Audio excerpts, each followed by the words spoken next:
Tu t'es réveillé au milieu de la nuit encore une fois. La chambre est sombre, silencieuse, mais en toi c'est un tourbillon.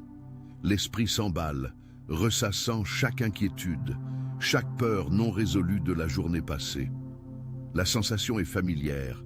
Un serrement dans la poitrine, une anxiété diffuse qui semble n'avoir aucune origine, seulement des conséquences. Tu regardes à côté, tu vois quelqu'un dormir paisiblement et tu penses « Pourquoi seulement moi ? Pourquoi cette agitation qui ne me lâche pas ? Qu'est-ce qui ne va pas chez moi ?» C'est la question qui résonne dans le noir, toutes les nuits. Et le pire, c'est la sensation d'être pris dans un cycle. Tu luttes, tu pries, tu essaies d'être positif. Mais on dirait que tu reviens toujours au même point de départ. La fatigue, la défiance, le doute de savoir si tout cet effort spirituel et émotionnel mène quelque part. Tu te demandes si tes prières sont entendues, si les larmes versées en secret ont une quelconque valeur, si le but que tu sens au fond de ton âme est réel ou simplement une illusion pour te faire supporter une journée difficile de plus. L'épreuve finale de ta vie n'a pas été un examen écrit avec date et heure fixées. Ça a été un marathon silencieux d'endurance.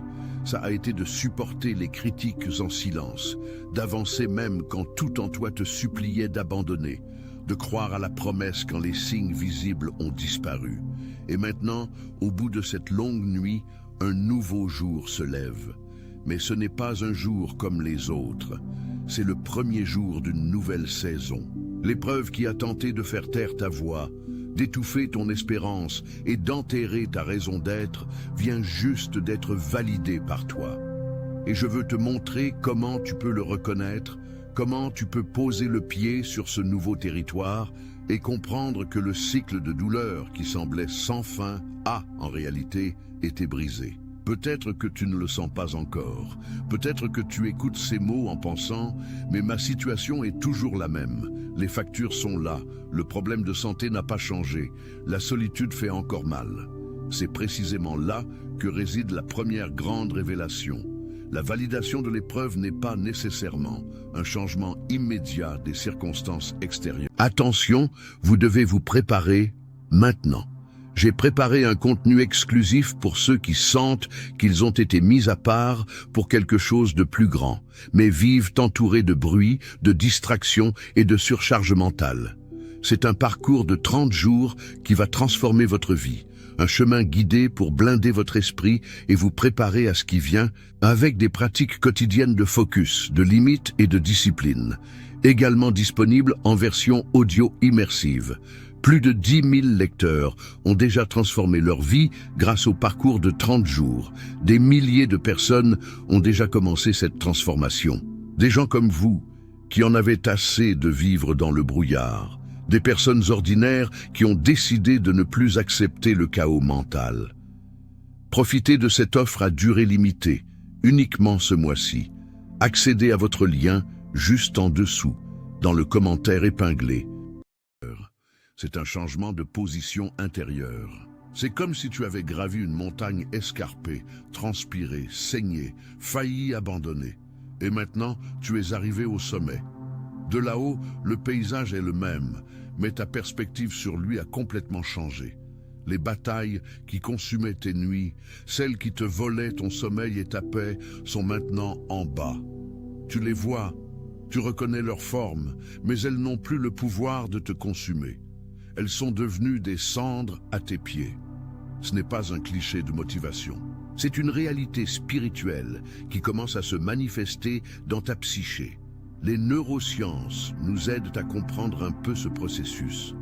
Quand nous vivons dans un état constant d'alerte, de combat ou de fuite, notre cerveau est conditionné à chercher le danger partout. L'amygdale cérébrale, centre de la peur, devient hyperactive.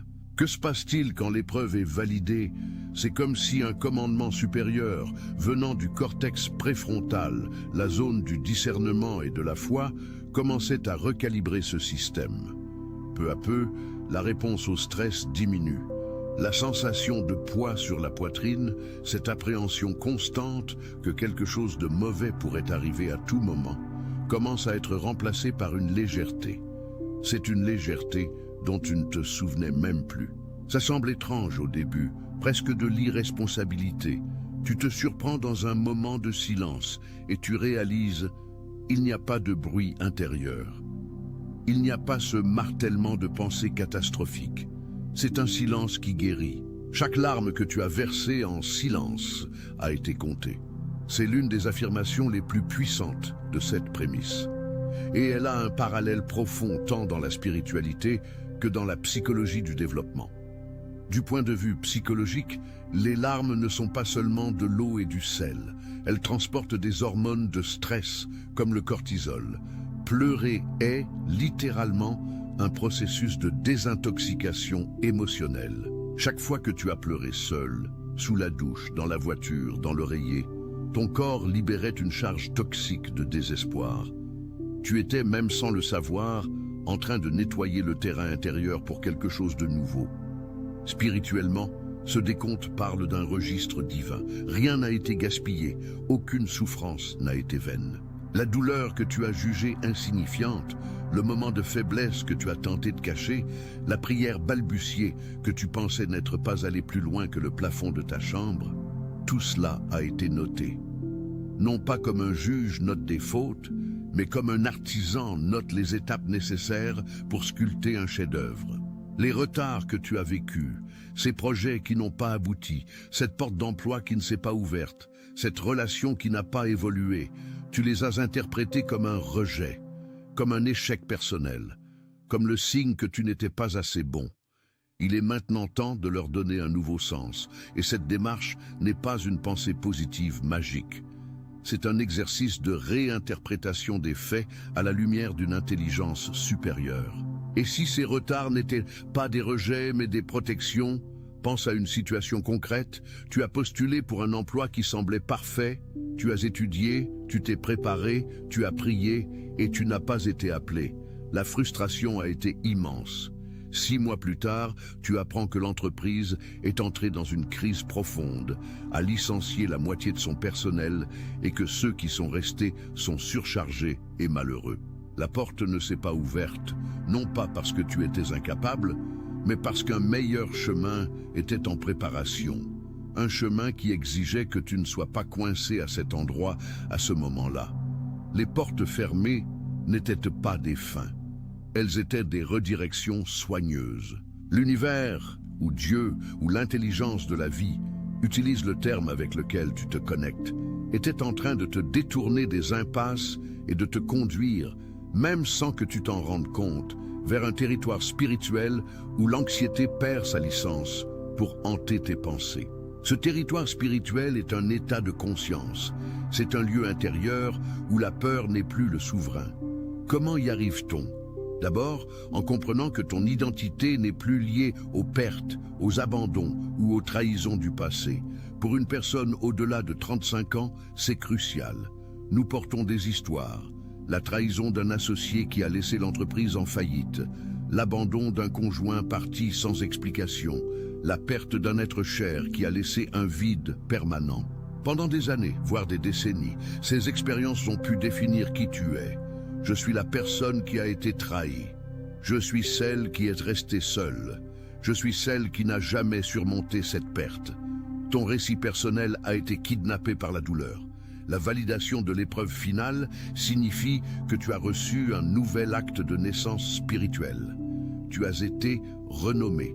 Maintenant, tu n'es plus la victime de. Tu es la survivante de. Tu es la résiliente de. Tu es le but qui est né des cendres d'eux. Ce qui a tenté de te définir, la faillite, la maladie, la solitude, ne sert maintenant que de terreau fertile. Un terreau fertile est celui qui a été remué, qui a reçu du fumier, qui a subi les intempéries. Ce n'est pas un terrain lisse et pavé, c'est un terrain vivant, plein de nutriments pour que quelque chose de nouveau pousse. La promesse qui est en train de fleurir en toi n'aurait pas pu germer dans un pot en plastique, dans un environnement contrôlé et stérile. Elle avait besoin de ce sol spécifique, enrichi par les expériences que tu as vécues. La solitude que tu as ressentie, celle qui faisait mal au milieu d'une fête ou dans le silence d'une maison vide, était une préparation, pas un abandon. C'est un point que beaucoup confondent. La solitude spirituelle est différente de la solitude sociale. Tu peux être entouré de gens et te sentir profondément seul, parce que personne ne semble comprendre la profondeur de ce que tu portes, les rêves que tu abrites, la foi que tu essaies de maintenir. Cette solitude est un creuset. C'est le lieu où tu es forcé de te rencontrer toi-même, sans distraction, sans approbation extérieure. C'est là que tu découvres si ta foi est réellement la tienne, ou si elle n'était qu'un reflet du groupe auquel tu appartenais. C'est là que tu construis une relation directe, intime et indestructible avec le sacré, quel que soit le nom que tu lui donnes. Le ciel documentait ta résilience. Observe ce mot, documentait, pas seulement en observant passivement. Il enregistrait, archivait, créait un mémorial. Chaque fois que tu as choisi de sortir du lit, même sans envie. Chaque fois que tu as été honnête au travail, même quand la malhonnêteté aurait rapporté plus. Chaque fois que tu as pardonné une offense, même en ayant tout le droit de garder rancune. Chaque fois que tu as mis un plat sur la table pour ta famille, même en étant épuisé et découragé. Ces actes de fidélité dans le secret que personne n'a vu, qui n'ont rapporté ni j'aime ni éloge, sont les briques avec lesquelles le nouveau territoire est en train d'être construit. Et maintenant, cette fidélité est récompensée ouvertement. La récompense ouverte n'est pas nécessairement un chèque dans la boîte aux lettres ou une annonce publique. Souvent, c'est une paix qui s'installe et que les gens autour de toi remarquent. Tu as changé, tu es plus calme. C'est une sagesse qui commence à guider tes décisions et tu remarques que tu fais moins de choix impulsifs qui génèrent des dettes émotionnelles ou financières. C'est une capacité de discerner, presque intuitivement, qui mérite d'être dans ton espace et qui a besoin de partir. Les personnes qui devaient quitter ta vie sont en train d'être écartées non pas comme une punition pour elles ou pour toi, mais comme une protection pour l'onction que tu portes. L'onction est un terme spirituel qui peut être traduit par une capacité spécifique pour un but. C'est ton don unique, ta mission, la contribution que toi seul peux apporter au monde. Ce don est sensible. Il peut être contaminé par le cynisme, éteint par la jalousie, déformé par le besoin de plaire. C'est pourquoi l'environnement autour de toi a besoin d'être assaini. Les personnes toxiques, les relations de drainage constant, les environnements de commérage et de négativité commencent à se défaire naturellement. Tu n'as pas besoin de faire la guerre, de créer des conflits. La vie se charge de les éloigner. Un ami de longue durée arrête simplement d'appeler. Un membre de famille toxique déménage dans une autre ville. Un collègue de travail demande une mutation. C'est un processus organique de nettoyage. Et l'espace qui reste vide ne le reste pas longtemps.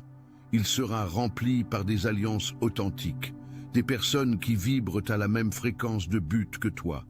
Des personnes avec qui tu peux être vulnérable sans être jugé, avec qui tu peux partager un rêve sans être ridiculisé, et des environnements qui nourrissent ton essence. Peut-être un nouveau groupe d'études, un bénévolat qui touche ton cœur, une simple table de café au travail avec des collègues qui ont des conversations qui édifient. Tu vas entrer dans une saison où la provision te trouvera. Remarque le verbe « trouvera ». Ce ne sera pas toi qui courras après, qui t'épuisera, qui t'humiliera. La provision, que ce soit des ressources, des idées, des opportunités, des connexions, aura sa propre intelligence et va te trouver. Cela arrive quand tu es aligné avec ton but. La physique quantique parle de résonance. Tu émets une fréquence à travers tes pensées, émotions et actions dominantes. Quand cette fréquence est de paix, de foi et de but, tu attires dans ta réalité des événements, des personnes et des ressources qui résonnent à la même fréquence. C'est une loi, pas un miracle aléatoire. La paix sera ta réalité. Pas la paix comme l'absence de problème, mais la paix comme la présence d'une certitude intérieure, même au cœur de la tempête. C'est la paix qui surpasse toute intelligence, dont parlent les écrits sacrés. Et la faveur divine sera si évidente qu'elle n'aura même pas besoin d'être expliquée. Tu as déjà vu cela arriver. Quelqu'un raconte une histoire. Tu sais, Une opportunité est apparue de nulle part, au moment exact, d'une manière qui n'avait pas de sens. Tous autour hochent la tête et disent « c'était de la chance, une coïncidence ». Mais la personne qui l'a vécu sait que ce n'était pas le cas. C'était la faveur. C'était la synchronicité travaillant en ta faveur. Et quand tu es dans cette saison, cela cesse d'être un événement rare et devient un modèle reconnaissable dans ta vie. Tout cela semble merveilleux, mais comment opères-tu la transition? Comment passes-tu de l'état d'épreuve en cours à celui d'épreuve validée dans ton expérience concrète? La première étape est la reconnaissance. Arrête-toi maintenant, un instant, et fais un inventaire honnête. Regarde ces dernières années, surtout les moments les plus difficiles. Au lieu de te concentrer uniquement sur la douleur, essaie de discerner le fil conducteur. Qu'as-tu appris sur ta propre force? Quelle dépendance émotionnelle as-tu dû abandonner? Quel masque as-tu retiré? L'épreuve était précisément cela. Un processus de polissage qui a éliminé tout ce qui était faux, fragile et dépendant de sources extérieures en toi. La deuxième étape est la gratitude rétrospective. C'est difficile, mais transformateur. Remercie pour les portes fermées. Remercie pour les nuits de larmes. Remercie pour les trahisons. Non parce qu'elles étaient bonnes, mais parce qu'elles ont été l'instrument qui a forgé la personne plus sage, plus compatissante et plus résiliente que tu es aujourd'hui. Les neurosciences montrent que la pratique de la gratitude recalibre le cerveau, diminuant l'activité dans la zone associée à la peur et augmentant l'activité dans les zones liées au bien-être et à la connexion sociale. C'est un exercice spirituel aux bénéfices neurologiques avérés. La troisième étape est d'assumer la nouvelle identité. Commence à te voir et à parler de toi à partir du nouveau nom. Au lieu de dire « je lutte contre l'anxiété », essaie de dire « j'apprends à vivre en paix » et certains jours sont plus faciles que d'autres. Le langage crée la réalité. Tes paroles sont des semences. Lorsque tu plantes la semence de la nouvelle identité, avec le temps, elle germe. La quatrième étape est la protection du nouveau territoire. Cela signifie établir des limites saines. Cela signifie dire non sans culpabilité.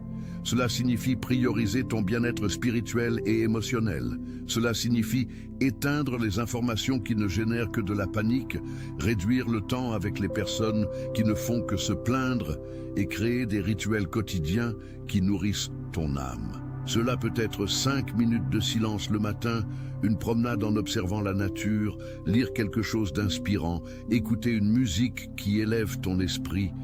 Ce sont de petites habitudes qui construisent un mur de protection autour de la paix qui grandit en toi. Et enfin, l'étape la plus importante, faire confiance au timing. L'épreuve est validée, mais la récolte a sa saison. On ne plante pas une graine aujourd'hui pour en attendre le fruit demain. Il y a un processus souterrain, invisible, d'enracinement et de croissance. Ta part est de continuer à arroser avec foi, à protéger par de bonnes limites et à agir avec courage lorsque les opportunités se présentent. La part de l'univers, de Dieu, de la vie, est de faire germer et fructifier au bon moment. La sensation de légèreté que tu commences à éprouver est le premier signe visible que les racines sont fortes et la plante en bonne santé, prête à fleurir. Ton voyage ne s'arrête pas ici.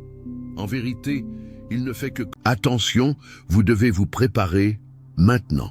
J'ai préparé un contenu exclusif pour ceux qui sentent qu'ils ont été mis à part pour quelque chose de plus grand, mais vivent entourés de bruit, de distractions et de surcharge mentale. C'est un parcours de 30 jours qui va transformer votre vie, un chemin guidé pour blinder votre esprit et vous préparer à ce qui vient avec des pratiques quotidiennes de focus, de limites et de discipline, également disponible en version audio immersive. Plus de 10 000 lecteurs ont déjà transformé leur vie grâce au parcours de 30 jours. Des milliers de personnes ont déjà commencé cette transformation. Des gens comme vous, qui en avaient assez de vivre dans le brouillard. Des personnes ordinaires qui ont décidé de ne plus accepter le chaos mental. Profitez de cette offre à durée limitée, uniquement ce mois-ci. Accédez à votre lien juste en dessous, dans le commentaire épinglé.